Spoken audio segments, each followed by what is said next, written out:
Que Dios les bendiga hoy, hermanos. Y les voy a invitar a que abran su Biblia en el libro de Efesios. Estamos en el capítulo 1 todavía.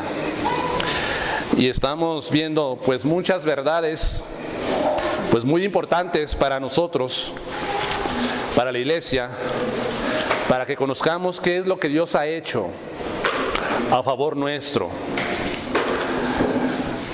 Y quiero comenzar a contarle algo porque es de lo que voy a hablar en esta tarde, acerca de la adopción, que Dios hace hacia nosotros. Y quiero contarle una historia.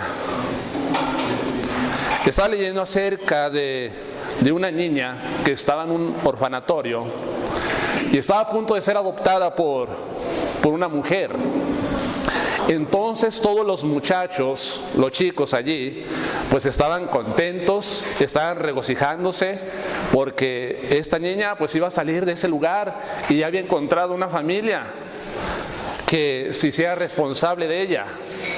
Entonces llega la mujer que iba a adoptarla como hija y le pregunta a ella y le dice: oyes, todos tus compañeros están contentos y alegres y yo a ti te veo que estás triste.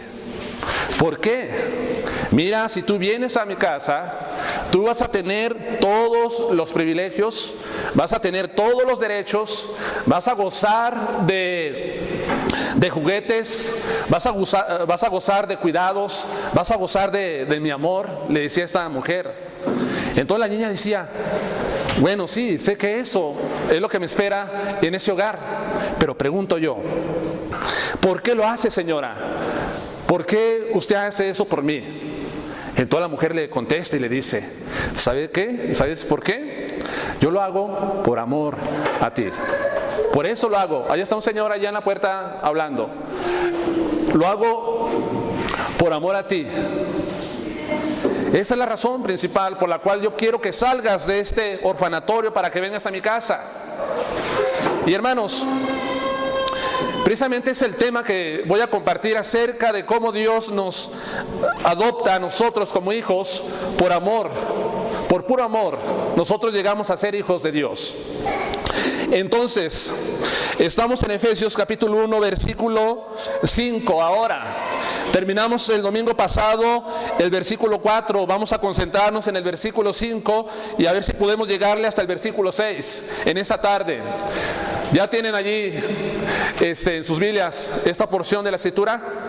Le voy a dar lectura. Dice la palabra de Dios de esta manera: en amor, habiéndonos predestinado para ser adoptados hijos suyos por medio de Jesucristo, según el puro afecto de su voluntad, para alabanza de la gloria de su gracia, la cual nos hizo aceptos en el amado. Que Dios bendiga su palabra en esta tarde y abra su corazón y nos hable a nosotros acerca de lo que Él quiere que nosotros aprendamos hoy.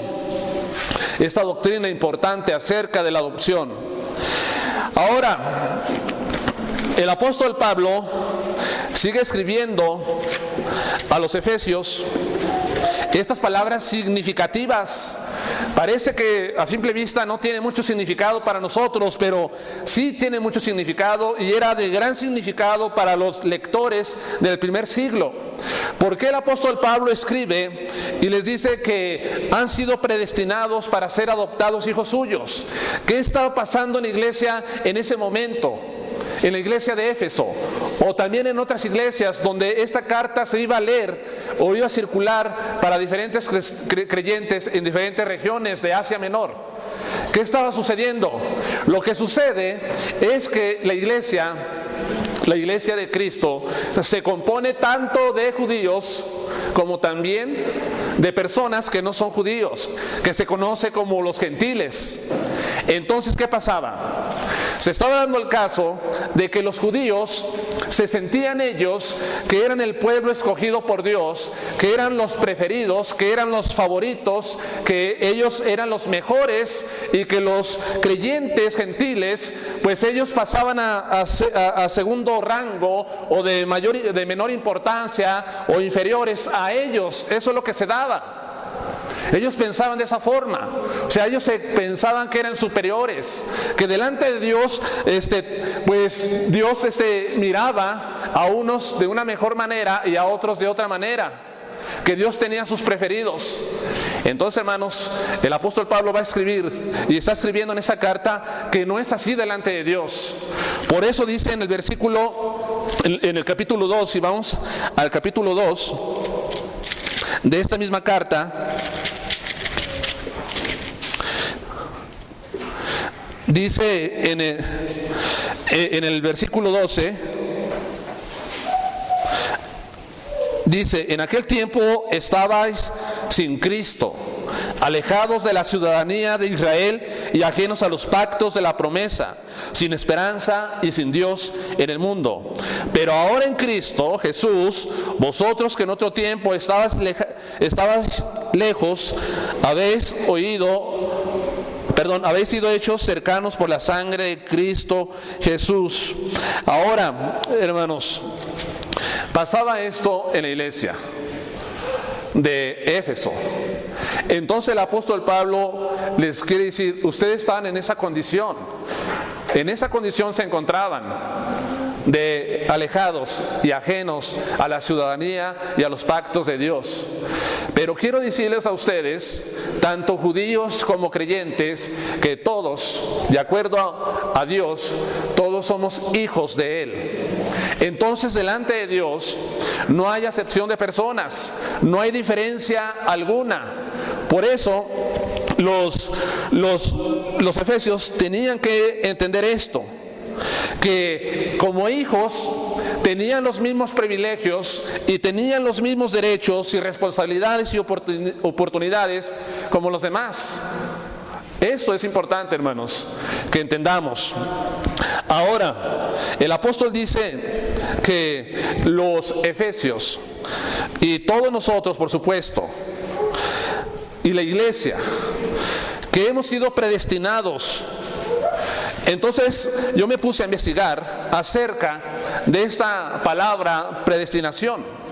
Es importante porque es una enseñanza bíblica que está en la palabra de Dios, la predestinación, y que a veces nosotros no podemos entender cómo funciona, pero sin embargo, pues de acuerdo a lo que Dios nos va revelando, Él nos va haciendo entender cada vez más acerca de esto. Si ustedes pueden ver aquí en estos pasajes que hemos estado analizando, todo se encuentra en un tiempo pasado. Dice la Escritura en el versículo 3 que nos bendijo con toda bendición espiritual. ¿En qué tiempo está pasando? Está diciendo en tiempo pasado. También dice la Escritura, nos escogió. ¿Habla en tiempo presente o en tiempo pasado? Es tiempo pasado, para que fuésemos santos y sin mancha delante de Él. Y también dice, en amor, habiéndonos. ¿En qué está hablando? En tiempo pasado, predestinado para ser hijos suyos. Entonces, todo lo que Dios hace ya pasó, ya sucedió antes de que nosotros vengamos a Cristo, antes de que nosotros creyéramos en Él. Dios ya lo había hecho, ya lo había predestinado, lo había predimitado todo. Estaba en la mente de Dios todas las cosas.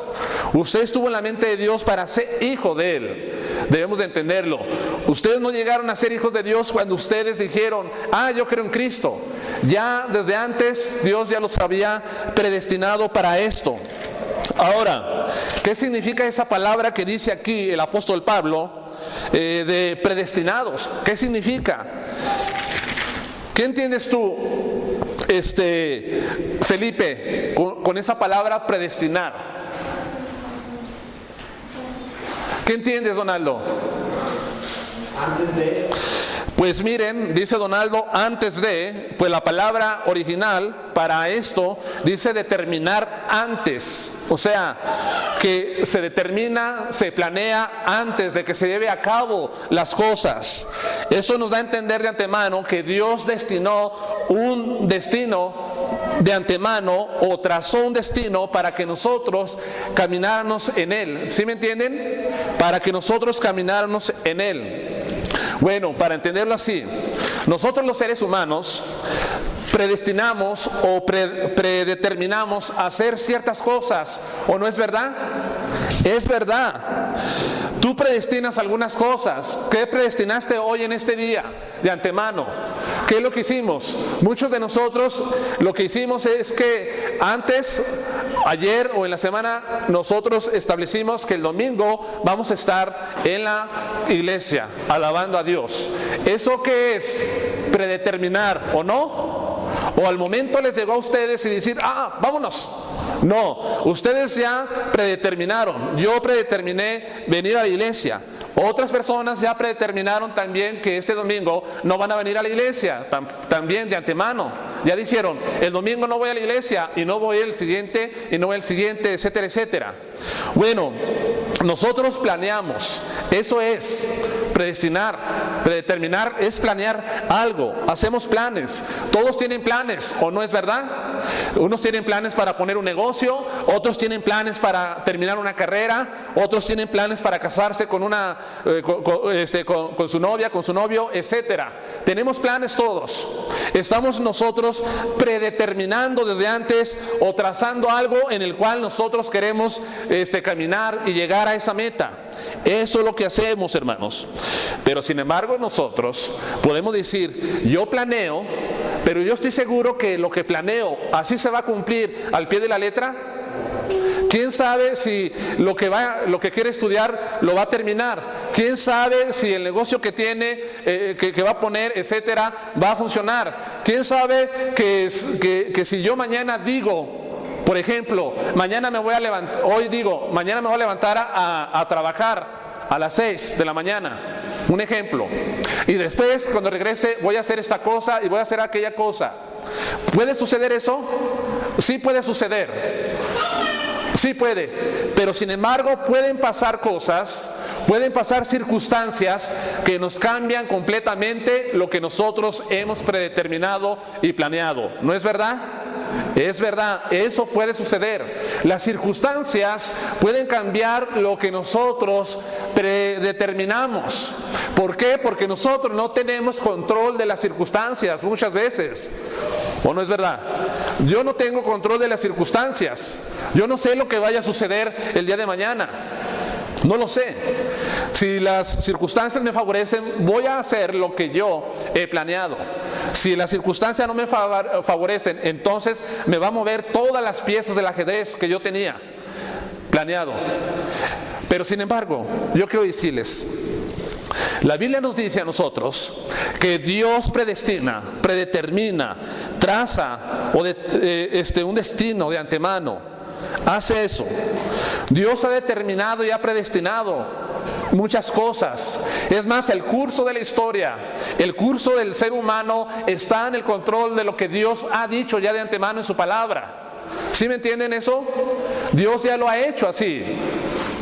Entonces, en las Escrituras nosotros encontramos que Dios lleva a cabo sus propósitos siempre. Delante de Dios, quiero decirles que las circunstancias no van a cambiar lo que Dios ha dicho ya. ¿Sí me entienden? O sea, que Dios planea cosas y que diga, híjole, yo no esperaba que esto fuera a suceder. Ahora esto me ha cambiado mis planes y me ha cambiado mis propósitos. No es así delante de Dios. ¿Por qué? Porque Dios tiene control aún de las mismas circunstancias, de todo lo que sucede en este universo, en este mundo y todo lo que sucede en el hombre. Encontramos pues la doctrina de la predestinación en la palabra de Dios, y aquí está un versículo, pero quiero llevarlos a varios pasajes de la Escritura donde encontramos que es así como Dios marcó o estableció que las cosas sucedieran de antemano. Vamos a Hechos capítulo 2 versículo 23. Hechos, capítulo 2, versículo 23, y encontramos la predestinación de Dios aquí también. Dice la palabra del Señor. Bueno, les doy lectura desde el 22. Varones israelitas, oí estas palabras: Jesús Nazareno, varón aprobado por Dios, que entre vosotros con las maravillas, prodigios y señales que Dios hizo entre vosotros por medio de él, como vosotros mismos sabéis. Está diciendo algo muy importante. A hablando de Cristo, entregado por el determinado consejo y anticipado conocimiento de Dios, prendiste y mataste por manos de inicuos, crucificándole, el cual Dios le levantó, suelto de los dolores de la muerte, por cuanto era imposible que fuese retenido por ella. Bueno, aquí estamos nosotros viendo que Dios también predestinó el evento de Cristo Jesús, ¿o no es verdad? ¿Ustedes creen que a Cristo lo sorprendió cuando vinieron las personas a prenderlo en el huerto de Getsemaní? Y que le dijeron: pues ¿qué está sucediendo aquí? Yo no esperaba esto. ¿Por qué hiciste esto, Judas? ¿Por qué vienen ustedes a mí y me prenden y me quieren llevar y me quieren juzgar y me quieren crucificar? ¿Por qué? ¿Ustedes creen que Dios vio esta acción, esta obra de los hombres y dijo: estos hombres están haciendo algo a mi Hijo Jesucristo? ¿Por qué? No lo voy a permitir que esto suceda. No, Dios no hizo eso, sino que Dios ya había anticipado, a través de su conocimiento determinado, que así tenía que suceder, que Cristo muriera, que Cristo sufriera, que Cristo fuera a una cruz y que muriera por manos de inicuos, de pecadores. Eso es lo que Dios predestinó para la vida de Cristo y para la redención del hombre. Eso es.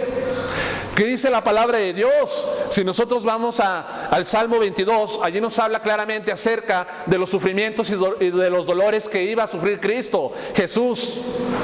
Entonces, ¿ya estaba destinado a sufrir? Por supuesto que está destinado a sufrir, a padecer, a sentir aflicción, dolor en su corazón, a ser abandonado por Dios en la cruz del Calvario. Por supuesto, eso ya había sido establecido. ¿Dónde? No aquí en la tierra, sino que eso había sido establecido allá en los cielos.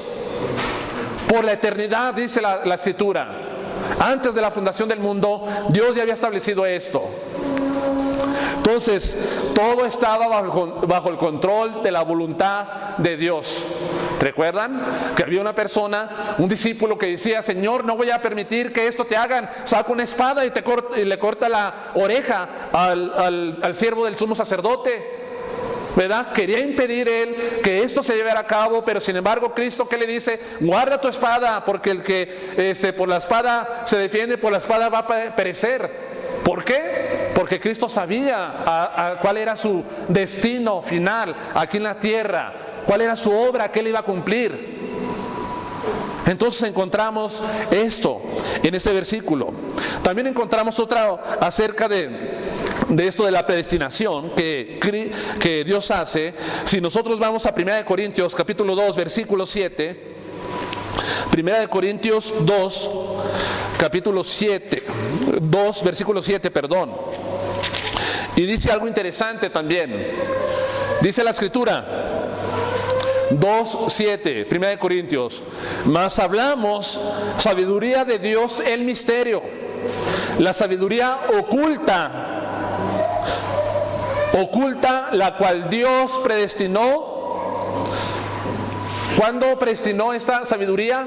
Antes de los siglos, para nuestra gloria, la que ninguno de los príncipes de este siglo conoció, porque si lo hubiera conocido, nunca habrían crucificado al Señor de gloria. Antes bien, como está escrito: cosas que ojo no vio, ni oído oyó, ni ha subido en corazón de hombres, son las que Dios ha preparado para los que le aman. Pero Dios nos la reveló a nosotros por el Espíritu, porque el Espíritu todo lo escudriña, aún lo profundo de Dios. Quiero decirles, Dios predestinó la sabiduría de la palabra de Dios para que nosotros que la entendamos. Porque hay muchas personas que no entienden lo que dice la palabra de Dios. Primeramente porque no son hijos de Dios, no son regenerados, no tienen la mente de Cristo, no tienen el discernimiento espiritual para poder hacerlo. Pero ¿por qué usted puede venir a la palabra de Dios y puede entender lo que la Escritura dice? Porque Dios predestinó esta sabiduría oculta para usted, para mí, para que entendamos que Dios tiene muchas cosas que aún ni siquiera nosotros imaginamos y pensamos que ha subido a nuestro corazón. Dios ha preparado tantas sorpresas para nosotros, pero es a base de lo que Él predestinó esa sabiduría para que nosotros comprendamos lo que Él iba a hacer y lo que Él hizo y lo que hará también en un futuro con el creyente y con la iglesia. Es importante pues esto. También nos dice la palabra de Dios en Romanos. Vamos a Romanos más adelante, en el capítulo 8. En el capítulo 8, versículo 29. Este pasaje ya lo hemos leído varias veces en lo que vamos analizando esta carta. Dice 8, versículo 29.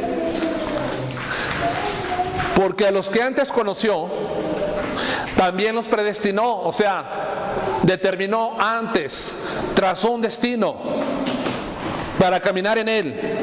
Dice, para que fuesen hechos conforme a la imagen de su Hijo, para que Él sea el primogénito entre muchos hermanos. Dios predestina también a los creyentes para que nosotros seamos hermanos de Cristo, para que sea el primero de nosotros. Pero ¿cuál es el propósito también por el cual Dios predestina? Estoy tocando esta palabra primeramente para entenderla. Nos predestina Dios para que nosotros seamos conforme a la imagen de Cristo Jesús. Entonces, ¿qué es lo que Dios hace? Nos ha trazado un destino por el cual nosotros cada vez más tenemos que parecernos a Jesucristo. Nuestra vida tiene que reflejar, así como Cristo anduvo en esta tierra, nosotros también tenemos que ser de esa forma, ser imagen de Jesús. Entonces, el creyente tiene que ajustarse a la imagen de Jesús. ¿Y quién va a hacer eso? Pues el verdadero creyente, el que verdaderamente ha nacido de Dios, el que ha alcanzado la salvación, pues tiene que reflejar la imagen de Dios, la imagen de Cristo necesariamente. ¿Por qué? Porque Dios predestinó esto. Siempre me pregunto y digo, bueno, Señor, ¿yo estoy reflejando la imagen de Cristo en mi vida? ¿La estoy reflejando cada día? ¿Me parezco más a Jesucristo o me parezco más al demonio? Entonces, esto nos tiene que llevar a nosotros a reflexionar que nosotros tenemos que caminar en ese propósito por el cual Dios nos ha predestinado, parecernos a su Hijo Jesús. ¿Y cómo? Pues si tú quieres parecerte a Jesucristo conforme a su imagen, y queremos saber qué es lo que hizo Cristo en diferentes circunstancias y cómo actuaba en diferentes cosas que se le presentaban, tentaciones, acusaciones, calumnias, pruebas, trampas que hacían, pues tenemos que venir necesariamente y ver los evangelios, y allí entendemos nosotros qué es lo que hacía Cristo, cómo caminaba Cristo, cómo vivía Cristo. Tenemos que venir a la palabra y a los evangelios, y allí nos va a decir. Si alguien quiere conocer cómo vivió Cristo, tiene que venir a la palabra, a los evangelios. No tiene que ir a otra cosa, no tiene que ir a que otros grupos le revelen, a que otros les digan que así era Cristo. No, es la palabra de Dios la que nos dice cómo es Jesús y cómo nosotros tenemos que ajustarnos pues a la imagen de Jesús, a la imagen. En todo tenemos que reflejar la imagen de Cristo Jesús, en todo lo que hacemos. Y siempre es una buena pregunta: ¿qué haría Cristo en esta situación? ¿O me parezco en mi decisión que tomo a la decisión que tomaría Cristo? Tenemos que pensar así, hermanos, a lo que dice la Escritura. Ahora, yo le decía, que Dios ha predestinado. La enseñanza se encuentra a lo largo y ancho de la palabra. Solamente he leído yo unos versículos, pero si vamos en el Antiguo Testamento también encontramos claramente que Dios predeterminó ciertas cosas. Un ejemplo claro: Dios le dice a Isaac, le dice que sus hijos, que el mayor servirá al menor, ¿verdad que sí? Y así fue. ¿Cambiaron los planes de Dios? No, así fue, así sucedió. Entonces, hermanos, Dios le dice también a Abraham cuando le nace su hijo, y luego le da una promesa, y luego le dice que serán benditas en él todas las naciones, pero también le dice que su pueblo iba a estar cautivo por 400 años. ¿Se cumplió lo que Dios dijo? Por supuesto que sí. Nada alteró el plan de Dios, sus propósitos, y nadie los puede alterar. ¿Qué es el propósito de Dios o la predestinación que Dios hace para la iglesia, hermanos? Muchas personas han dicho que la iglesia en unos 100 años o unos 50 años o en varias décadas, que la iglesia de Cristo ya no va a existir, por el aumento del secularismo, por el aumento de ¿qué le puedo decir? De que el hombre está cada vez más abandonando lo religioso, lo espiritual, que ya el evangelio, que la iglesia, que la palabra de Dios no va a ser leída, que ya no va a existir iglesia durante los 200 años, vamos a ponerlo así. ¿Pero ustedes creen eso?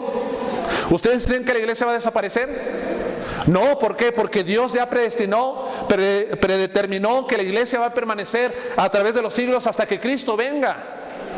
Aunque sufra ataques, aunque sufra persecución, aunque las puertas del Hades se levanten contra ella, la iglesia va a permanecer. Dios ha predestinado eso. Todo está en la predestinación que Dios hace, hermanos. También a veces se me presentan a mí varios hermanos y me dicen: hermano, ¿qué pasa? ¿En el 2012 se va a acabar el mundo? ¿Sí? ¿Y sabes, Manuel? Le digo, en el 2012 no se va a acabar el mundo. ¿Por qué? Se están diciendo por todos lados, por los medios de comunicación, etcétera. Hacen mucha publicidad, propaganda para eso. Le digo, ¿sabes por qué? Porque Dios ha predestinado, preordenado ciertos eventos y ciertas cosas que tienen que suceder antes de que estas cosas sucedan. Y si no suceden, entonces ¿qué quiere decir? Que Dios falló en sus propósitos y en sus planes y en sus, para que se cumplieran. ¿Sí me entienden? Es eso. Entonces, para que llegue a su culminación todo, tiene que suceder lo que Dios ha predestinado de antemano. Pues el 2006, el mes 6, a la hora 6, el día 6, cierren todas sus casas y todos ya, porque ya nos vamos todos. Mentiras. Es las personas que no saben, que no entienden la palabra de Dios. Entonces, yo estoy de acuerdo y ustedes también están de acuerdo que todo tiene que cumplirse al pie de la letra, porque dice la palabra de Dios que ninguna jota ni una tilde pasarán. Hasta se dejan de cumplir hasta que todo suceda. Eso dice la palabra de Dios. Entonces, hermanos, volvamos a Efesios, porque estamos viendo que Dios predestinó, y dice la Escritura, nos ha predestinado para ser adoptados hijos de Dios, o somos predestinados para ser hijos adoptivos de Dios. Ahora, eso tenían que entender los efesios. Ahora, dice que es el plan, el propósito de Dios, llegar a ser hijos de Él, pero por medio de la adopción, dice. Bueno, solamente les quiero hacer la pregunta a alguien de aquí. Manuel Torres, ¿cómo se llega a ser parte de la familia de Dios?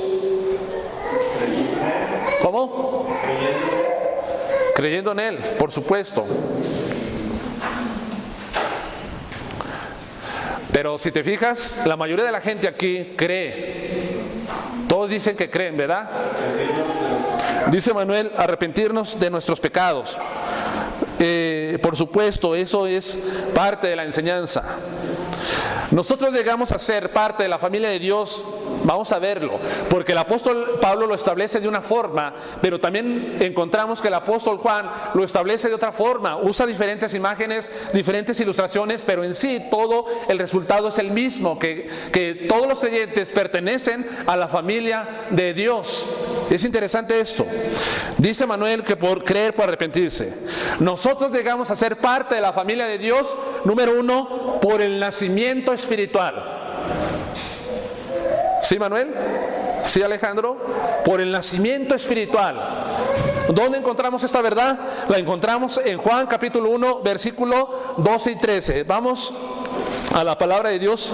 Juan capítulo 1, versículo 12 y 13.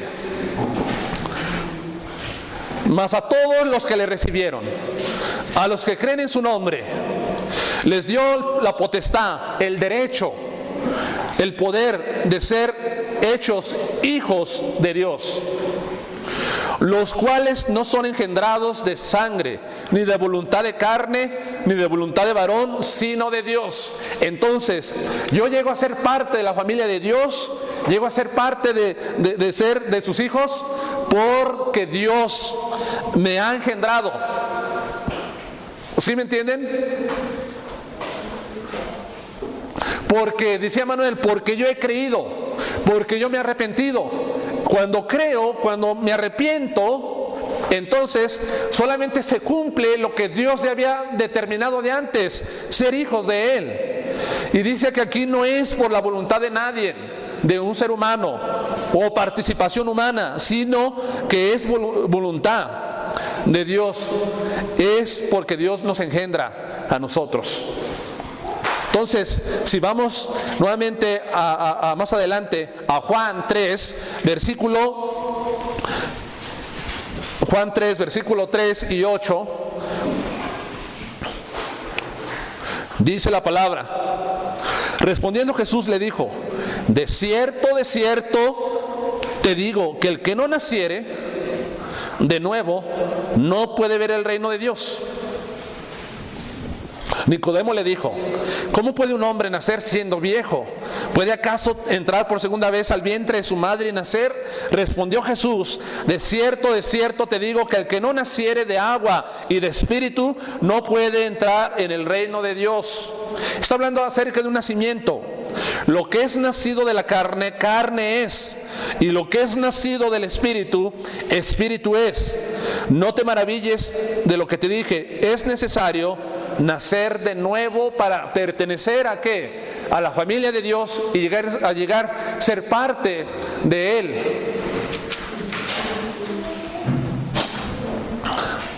Me da tristeza que a veces muchas personas no saben ni siquiera lo que es el nuevo nacimiento.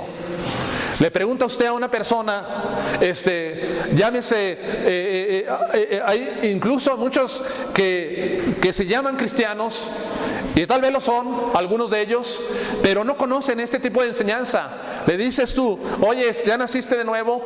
A ver, dígame, ¿qué es eso? No entiendo, explíqueme. Oye, tienes 10, 15 años estudiando esto y estudiando la Biblia y no entiendes estas cosas.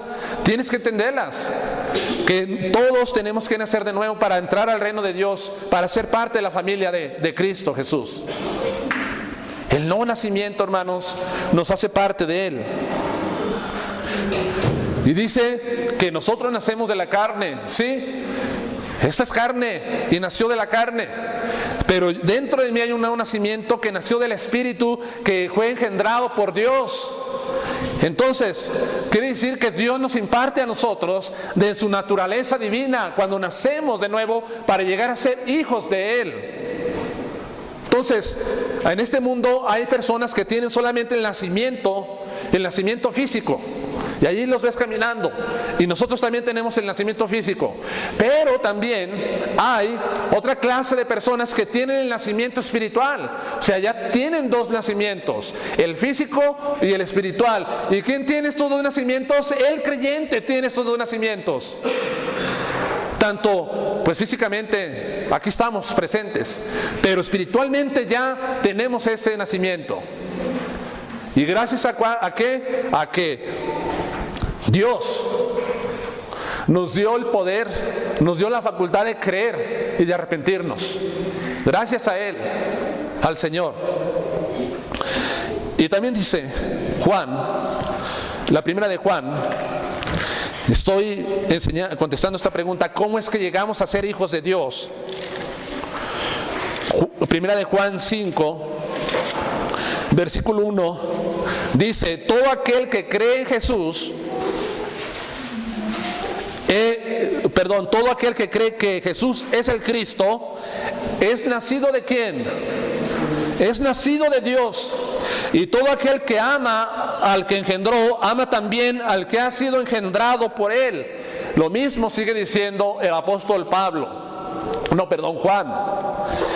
Entonces, quiero decirles que la palabra que usa el apóstol Juan, ustedes pueden decir: ¿por qué está hablando de esto?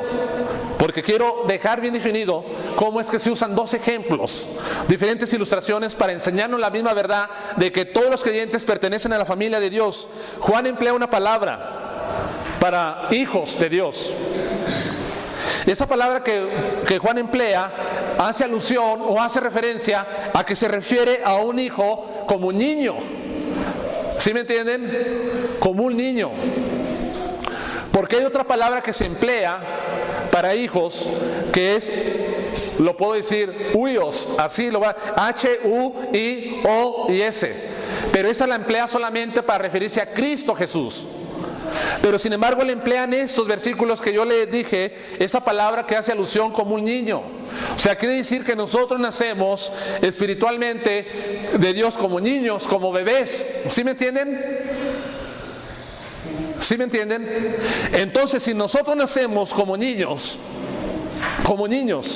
como bebés espiritualmente, por eso la Biblia siempre nos está marcando y nos está exhortando que nosotros debemos de crecer en la gracia y en el conocimiento de Dios cada día. ¿Por qué? Porque alguien que nace espiritualmente no se va a quedar siempre como un niño, y no debe quedarse como un niño. Tiene que ir madurando, tiene que ir creciendo, tiene que ir desarrollándose en el ámbito espiritual. ¿Para qué? Para que alcance madurez. ¿Y cuál es una forma clara del crecimiento, hermanos? ¿Qué necesitamos nosotros para crecer? Dice el apóstol Pedro, dice: desea como niño recién nacido la leche espiritual no adulterada, por la cual puedes crecer para salvación. Se está refiriendo a la palabra de Dios. Entre un nacido de Dios, uno que experimenta el nuevo nacimiento, entre más lea la palabra, entre más medite, entre más escuche, entre más estudie, entre más sea obediente a esto, entonces ¿qué? Miren, va a ir creciendo y se va a ir desarrollando. Ya no va a ser como un niño, sino que va a llegar a ser un adulto espiritual.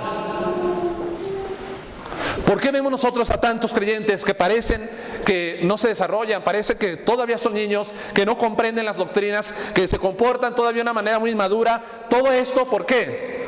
Simplemente porque no están creciendo. No están creciendo en gracia y no están creciendo en conocimiento delante de Dios. Y eso es lo que debemos de buscar siempre, el seguir creciendo y desarrollándonos. Entonces, alguien nace espiritualmente como niño, como un bebé, y esto es muy importante. Ahora, esto es lo que establece el apóstol Juan. Pero, sin embargo, el apóstol Pablo nos dice a nosotros, no usa la misma ilustración, no usa las mismas imágenes, sino que usa otra ilustración diferente para enseñarnos que nosotros pertenecemos a la familia de Dios también. Y es por medio de ¿qué? De la adopción. Vamos a Efesios.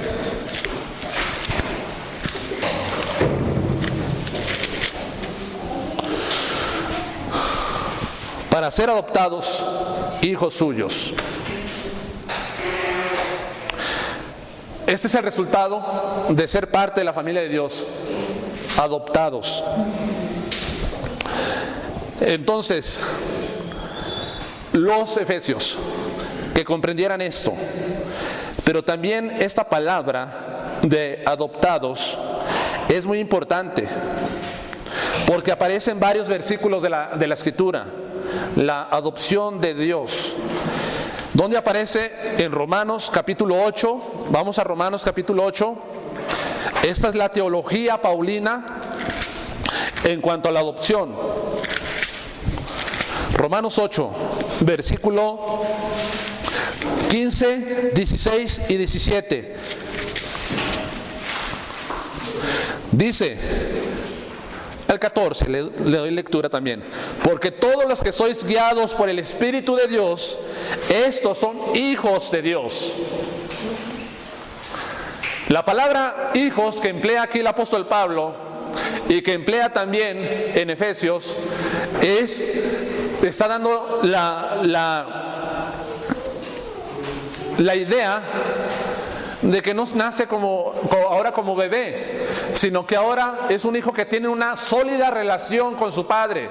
¿Sí me entienden? Dice el versículo 15, pues no habéis recibido el espíritu de esclavitud para estar otra vez en temor, sino que habéis recibido el espíritu de adopción, por el cual clamamos, Abba, Padre. El Espíritu mismo da testimonio a nuestro espíritu que somos hijos de Dios. Y si hijos, también herederos, herederos de Dios y coherederos con Cristo, si es que padecemos juntamente con Él, para que juntamente con Él seamos glorificados. Entonces está diciendo el apóstol que nosotros hemos recibido el Espíritu de la adopción, por el cual nosotros podemos decir, Abba, Padre. El versículo 23 dice, versículo 23, y no solo ella, está hablando de la creación, sino que también nosotros mismos, que tenemos las primicias del Espíritu, nosotros también gemimos dentro de nosotros mismos, esperando la adopción, la redención de nuestros cuerpos. Pareciera que el apóstol Pablo está diciendo que la adopción de llegar a ser hijos parece que es una obra futura, pero ya empezó ahora. Esa obra solamente culminará en aquel entonces, cuando Cristo regrese por segunda vez a este mundo. Ahora, hermanos, dice la Escritura que nosotros somos hijos de Dios por adopción, dice el apóstol Pablo. ¿Por qué quería el apóstol Pablo usar esta ilustración para estas iglesias de adopción? Bueno, le voy a decir por qué. Porque la palabra adopción que él emplea dice que significa colocar como un hijo, como si fuera un hijo natural o calidad de hijo. ¿Sí me entienden? O sea, está diciendo, ustedes son adoptados, pero son colocados como una calidad de un hijo natural delante de Dios. Eso es lo que dice el apóstol. Entonces ahora sí, judíos, ahora sí todos los que dicen que no tienen los mismos derechos, las mismas responsabilidades, los mismos privilegios. Aquí también todos tienen los mismos derechos y las mismas responsabilidades. En la ley romana, quiero decirles algo, en la ley romana los hijos tenían los mismos derechos, en todo. No había, ¿cómo le puedo decir? Diferencias. Tenían derechos, tenían privilegios, recibían herencia, igual que los hijos naturales, incluso si estos adoptados hubieran sido esclavos. Es muy importante esto, hermanos. Entonces, esto es lo que la Biblia quiere dar a entender. Eres un hijo adoptado con los mismos derechos. ¿Qué quiere decir? Que Dios no nos adopta y que dice, bueno, pues yo tengo mis derechos para Él y para Él tengo otros derechos. No, para Dios todos somos parejitos. Para Dios, como lo dice el refrán mexicano, todos rabones o todos coludos. Todos somos así delante de Dios.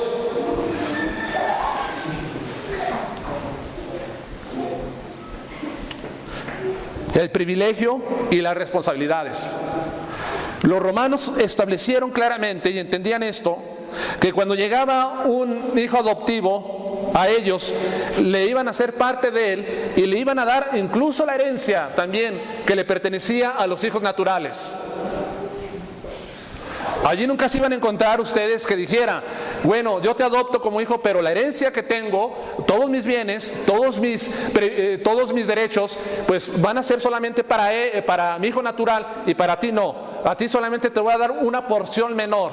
No, era todo igual en la ley romana. Era así.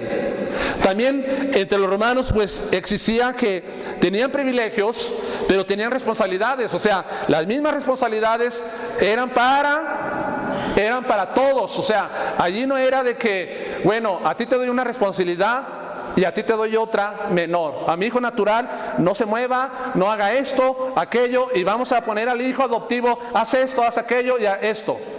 Eso no existía ya, de acuerdo a la ley romana. Todo era una equidad, todo era una, ¿cómo le puedo decir? Una igualdad. Todo se establecía así en la ley romana. Entonces, nosotros, al ser adoptados, volviendo a Efesios, donde estamos, quiere decir que yo tengo derechos, usted tiene derechos y privilegios y responsabilidades delante de Dios. Lo tenemos así. Y somos nosotros en esta posición, ¿sabe qué? Nosotros nos hacemos acreedores de recibir la herencia de Dios. Pero para que nosotros pudiéramos recibir la herencia, pues Dios nos tenía que colocar en una calidad de hijos. Para eso, voy a poner un ejemplo burdo. Nosotros conocemos a personas que tienen bienes en este mundo. Quizás su vecino, quizás alguien que usted conozca, su patrón. ¿Sí? Tienen bienes. Entonces todos esos bienes que tiene esas personas, ¿a quién le pertenecen esa herencia? A los hijos, ¿no? Solamente a los hijos. A ellos. Yo creo que nadie va a llegar y le va a decir a alguien, ¿sabes qué? Tú tienes tu herencia, dame a mí. Va a decir, ¿por qué? Si tú no eres mi hijo, ¿verdad? No tenemos un parentesco. Lo va a decir así. Pero sin embargo, para que alguien pueda ser acreedor de esa herencia, tiene que estar en esa calidad de hijo, tanto natural, y en este caso lo que Dios hace, que nos adopta con los mismos privilegios y posición, para nosotros recibir la herencia de Dios.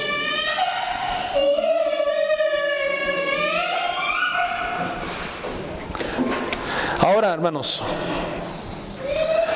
como hijos adoptivos, nos dice la Escritura en Efesios 11, vamos al capítulo 1, versículo 11, dice la palabra de Dios: en él asimismo tuviste herencia. Para que yo recibiera la herencia necesita de ser hijo de Dios, habiendo sido predestinados conforme a su propósito, del cual hace todas las cosas según el designio de su voluntad. Ahora, como hijo de Dios, está la herencia. Ahorita voy a tocar ese punto, porque quiero también hablar acerca del versículo de Gálatas, capítulo 4. Vamos a Gálatas.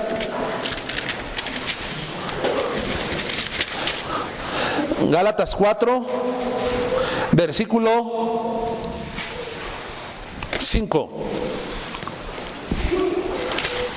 Dice: para que redimiese a los que estaban bajo la ley, a fin de que recibiéramos la adopción de hijos. Y por cuanto sois hijos, Dios envió a vuestros corazones el Espíritu de su Hijo, el cual clama: Abba, Padre. Así que ya no eres esclavo, sino hijo, y si hijo, también heredero de Dios por medio de Cristo. O sea, si eres hijo, con los mismos privilegios que los hijos naturales, vamos a decirlo, entonces tú te haces heredero de Dios por medio de Cristo. Pero dice aquí la Escritura, quiero explicar un poquito de lo que dice. Nosotros, antes de Cristo, estábamos en la condenación de la ley. La ley nos condenaba, la ley nos juzgaba, estábamos bajo el pecado, estábamos bajo la ira de Dios, estábamos en esa condición. Pero ahora dice que nosotros recibimos la adopción de Dios, y que si nosotros somos hijos, en el versículo 6, que Dios envió su Espíritu a vuestros corazones, el cual clama, Abba Padre. Hermanos, mientras nosotros estábamos en esa condición de esclavitud, no podíamos decir esa palabra, Abba Padre, porque a los esclavos no se les permitía que dijeran esa palabra al padre de familia. Nunca ustedes iban a ver a un esclavo dirigiéndose ahora sí, pues al Señor, Abba Padre. No. Entonces, mientras usted estaba en la esclavitud, no podía decir eso. Mientras usted no fuera hijo de Dios adoptado o por nacimiento, no podía expresar esas palabras. ¿Y qué nos habla a nosotros acerca de Abba Padre? Abba Padre, hermanos, era una palabra, recuerdo. Si no mal recuerdo, caldea. Entonces, esto hablaba, hermanos, de algo muy unido, muy sólido, muy firme. Entonces ahora nosotros podemos decirle a Dios, Abba Padre, porque esa palabra Abba Padre es la que empleaban los niños pequeños, los que apenas estaban empezando a hablar para referirse a su padre, y daba una idea de una confianza total a Dios. Entonces, ahora nosotros, por medio de la adopción, podemos decir nosotros al Padre, Abba Padre, le podemos decir que tenemos una total confianza y dependencia de Dios solamente. Y esto, pues nos habla a nosotros también acerca de la relación íntima que existe entre el Padre Dios y nosotros los hijos creyentes. Ahora nosotros como creyentes tenemos una relación íntima con el Padre, y es lo que el apóstol, es la idea que establece también en los Efesios, íntima. O sea, ¿todos tienen esa relación íntima con Dios en ese mundo? ¿Solamente quién? Los que han recibido el espíritu de adopción, los que han sido hechos hijos de Dios, son los que pueden decir a Dios, Padre, Abba Padre, o papito querido, por así decirlo. Solamente nosotros. Esta es una bendición, ese es un privilegio, ese es un derecho. Usted no puede llamar padre a una persona que no es su padre. Usted llamará padre solamente a su padre, al menos que sea su hijo adoptivo también, como aquí dice en la Escritura. Lo puede llamar así. Entonces, hermanos, tenemos esa relación ahora con Dios, una relación íntima, que el Padre, el Hijo no tiene que tocar la puerta para ir a la habitación del Padre, ¿sí me entienden? Por así decirlo, o para entrar a su casa. No, sino que Él llegue y abre la puerta y entra directamente con su Padre y le dice, y le expresa, y le habla. Por esa confianza sólida, por esa relación. Hermanos, nosotros también ahora tenemos esa relación íntima con Dios, y nosotros tenemos que acercarnos al trono de su gracia con toda la confianza. Con toda la confianza yo puedo decir, Dios es mi Padre. Dios es mi Padre. Y puedo llegar al trono de su gracia, su presencia, y presentarme y exponerle mis preocupaciones, mis cargas, mis aflicciones, todo aquello que a mí me aflige, se lo pongo a Él. ¿Por qué? Porque yo sé como Padre, Él me va a escuchar y me va a entender y me va a ayudar. Eso es lo que hace Dios.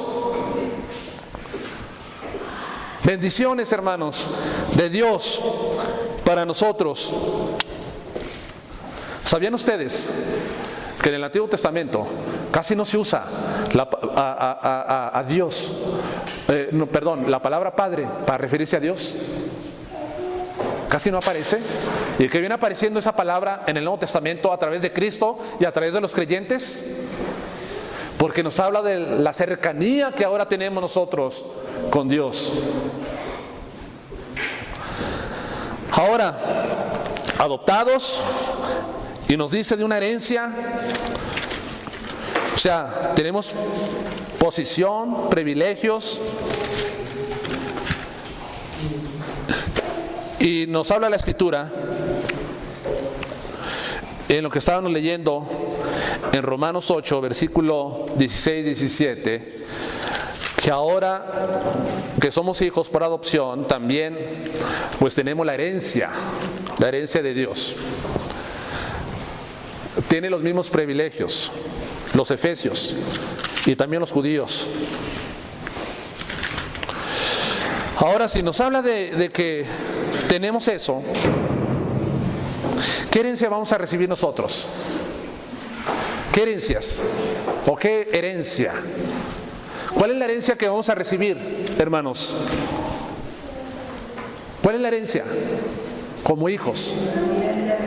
Dice nuestra hermana, la vida eterna es la herencia que nosotros vamos a recibir. No quiere decir con esto que nosotros ahorita no tengamos vida eterna. Ya empezó la vida eterna dentro de nosotros. Pero cuando lleguemos a la presencia de Dios, allí se desarrollará de una manera plena y cabal la vida eterna. Es una herencia. Muchas personas están buscando la vida eterna, quieren encontrar la inmortalidad del hombre, que el hombre viva para siempre, ¿o no es verdad? Estaba viendo yo un programa de televisión.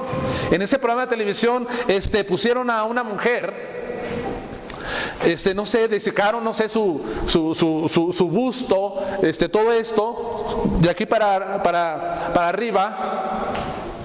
Y lo desicaron, y luego una máquina, le pusieron, no sé, como un chip, y todo lo que esa persona hacía y todo lo como pensaba se lo iban a adaptar allí. ¿Para qué? Para que esa persona fuera como si estuviera presente allí.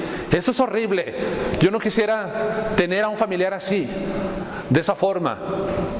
Pero lo que puedo ver que detrás de eso es que el hombre busca inmortalizarse a sí mismo y vivir para siempre.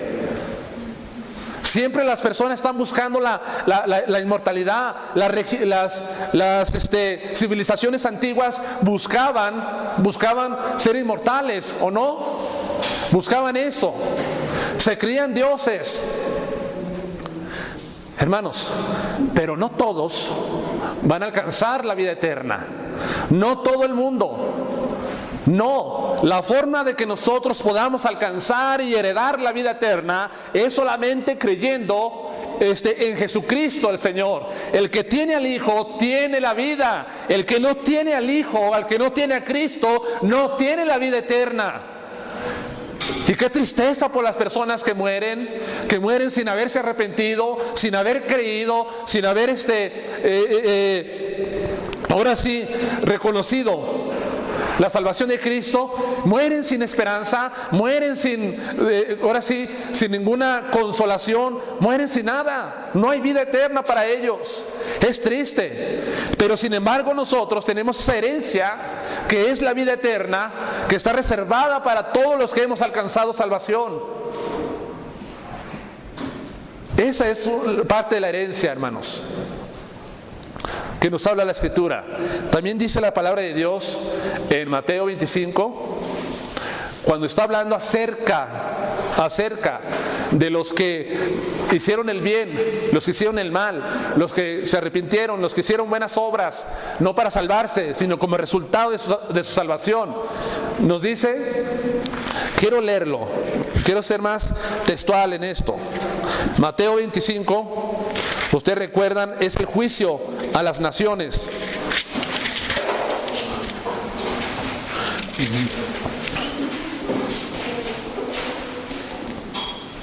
Dice, cuando el Hijo del Hombre venga, versículo 31, en su gloria, y todos los santos ángeles con él, entonces se sentarán en su trono de gloria. Y serán reunidas delante de él todas las naciones, y apartará los unos a los otros, como aparta el pastor a las ovejas de los cabritos, y pondrá las ovejas a su derecha y a los cabritos a su izquierda. Entonces dirá a los de su derecha: venid, benditos de mi Padre, heredad el reino preparado para vosotros desde la fundación del mundo. Entonces, ¿qué es lo que vamos a heredar nosotros también como creyentes, como cristianos? El reino de Dios. El reino de Dios. Ahorita nosotros estamos en una situación, hermanos, en este mundo donde cada vez hay más maldad, donde hay más crimen, más inseguridad, más abortos, más violencia, más guerra, más egoísmo, más tantas cosas. Vemos aquí malos gobiernos, mucha corrupción. Vemos esto. Y esto nos desanima a nosotros a veces y decimos: ¿hasta cuándo, Dios, vas a venir y juzgar a este mundo? ¿Hasta cuándo, Señor? Afligen algunos su alma, así como lo afligía el justo Job. Hermanos, el reino de Dios va a ser totalmente diferente a esto, donde Cristo va a someter con vara de hierro a las naciones, y que las personas allí tienen que caminar con integridad, derechamente, si no Cristo las juzgará, Cristo las reprenderá duramente. Va a ser un reino justo, un reino donde mora la justicia, donde mora la equidad, el reinado de Cristo Jesús, que nos dice Isaías 11 y también que nos dice Apocalipsis capítulo 20. Ese reino que está prometido es el que nosotros vamos a heredar, hermanos. Ese reino no se va a parecer al Reino Aventura, no se va a parecer ni a Disneylandia, no se va a parecer a ningún país, no se va a parecer a nada. Va a ser un reino auténtico y lleno de justicia. Ese reino que no tiene comparación con lo que podemos nosotros ver en este mundo. Es el reino de Dios, lo cual los hijos van a heredar porque les pertenece, porque Dios los ha adoptado como hijos. Nos pertenece ese reino, hermanos. Y yo espero ese reino con ansias. Lo espero, hermanos. Y lo esperamos. Hermanos, ¿qué heredaremos también nosotros? Pues la gloria de Dios, la ciudad de Dios. Todo donde ustedes dicen ahorita, pues ahorita siento dolor, siento aflicción, siento estas circunstancias, esta carga, este hijo que está enfermo, este pariente que está enfermo, esto y aquello, ¿sí me entienden? Pero eso que vamos a heredar nosotros es en la ciudad celestial también, donde no habrá más llanto, ni más dolor, ni más clamor, porque las primeras cosas pasaron. Ahora estamos viviendo nosotros, dice el apóstol, nuevas cosas. O sea, ya no nos vamos a acordar para nada del sufrimiento ni del dolor que pueda haber en este mundo. Heredaremos el reino de Dios, la gloria de Dios, heredaremos tantas cosas, hermanos, juntamente con Cristo Jesús. Porque Él es el heredero principal, Cristo, y nosotros somos coherederos con Él. Dice Hebreos 1, versículo 2, dice que Cristo hizo el universo, que Cristo hizo todo con el poder de su palabra, y así mismo es el heredero de todo el universo, Cristo, y nosotros vamos a compartir esa herencia. Él va a compartir esa herencia con nosotros, Cristo Jesús. Los efesios tenían que entender esto, y nosotros tenemos que entenderlo también. Y termino, hermanos, finalmente con acerca de la adopción. Y me pregunto, y estamos en Efesios, vamos a Efesios. Quiero que noten algo. En las leyes romanas para la adopción, es importante que entendamos que había varios motivos para adoptar a una persona, a un hombre, a una mujer. Había varios motivos. Número uno, el primer motivo para adoptar a alguien era por el afecto, porque sentían afecto. Número dos, por compasión, porque miraban quizás a la persona allí sufriendo, ¿sí me entienden? Y la adoptaba por compasión. O también hacían una adopción por fines políticos. También adoptaban por fines políticos. Miren, el emperador Claudio adopta a un hombre llamado Nerón, pero lo adopta y lo hace como hijo suyo, con los mismos privilegios y derecho al trono. ¿Para qué? Para que él pudiera ser el emperador de Roma en un tiempo futuro cuando él no estuviera. Eso hace. Esa era una adopción con fines ¿qué? Políticos. Ahora, pero ¿cuál fue el motivo por el cual Dios nos adoptó a nosotros como sus hijos? Aparece en las primeras palabras del verso 5 de Efesios 1, verso 5. Dice: en amor, habiéndonos predestinado. Entonces el motivo principal de Dios para adoptarnos fue su amor. El amor de Dios, no por méritos que nosotros pudiéramos hacer para alcanzar esa adopción, sino que fue por su amor.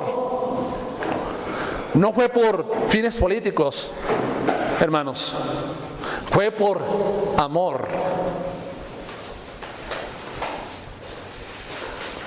Porque el amor es el más grande o el más puro de todos los afectos que podemos imaginar. Entonces, yo no hice nada para que Dios me adoptara, no hice méritos, no hice obras, no hice nada, solamente Dios muestra su amor. ¿Y desde cuándo mostró su amor Dios? ¿Desde cuándo, hermanos?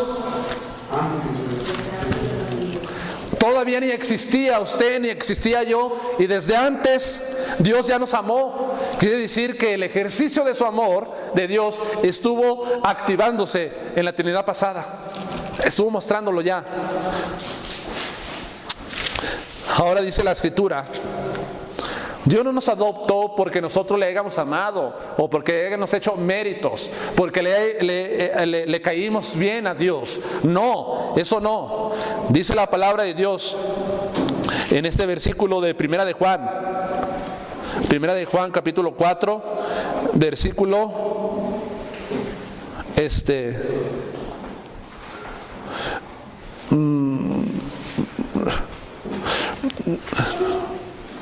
el versículo 10 dice: en esto consiste el amor, no en que nosotros hayamos amado a Dios. Todavía ni existíamos para amar a Dios. En vez de amar a Dios, ¿qué hacíamos nosotros? Aborrecíamos lo bueno y huíamos de la justicia y de la luz. Eso hacíamos. No en que, en esto consiste el amor, no en que nosotros hayamos amado a Dios, sino que Él nos amó a nosotros y envió a su Hijo en propiciación por nuestros pecados. Entonces, es el amor de Dios, hermanos, el que nos hace ser adoptados por medio de Jesucristo, dice Efesios. ¿Y cuál es la clase de amor que Dios muestra para adoptarnos? Les he dicho que hay 3 clases de amor. ¿Cuál es? El filial, el eros y el ágape. Y lo que aquí emplea el apóstol Pablo es el amor ágape. Está diciendo que es el amor incondicional de Dios. No es esa clase de amor: si te portas bien, mijita o mijito, te voy a adoptar. Si te portas bien, esto y esto. No, hermanos, no es así. Es el amor incondicional de Dios, que Él muestra su amor a los objetos que no son merecedores de ese amor que somos nosotros. Nadie merecía o nadie merece el amor de Dios. ¿O quién lo merece, el amor de Dios? Nadie en este mundo, sino que su amor es incondicional, aunque no lo merezcamos, pues. Esa es la forma en que Dios nos ha adoptado, pues, por puro amor, hermanos. Es el motivo. Entonces, ¿qué es lo que tenemos que ver nosotros? Que si soy adoptado como hijo suyo, es porque Dios me predestinó. Que si ahora soy hijo, tengo una posición igual que un hijo natural ante Dios. Que tengo los mismos privilegios, los mismos derechos y las mismas obligaciones que todos. Y que todo esto es gracias al amor y por medio de Jesucristo, según el puro afecto de su voluntad. todo esto se logra por la voluntad de Dios, no por nosotros, sino por Dios, hermanos. He terminado y quiero terminar con una oración.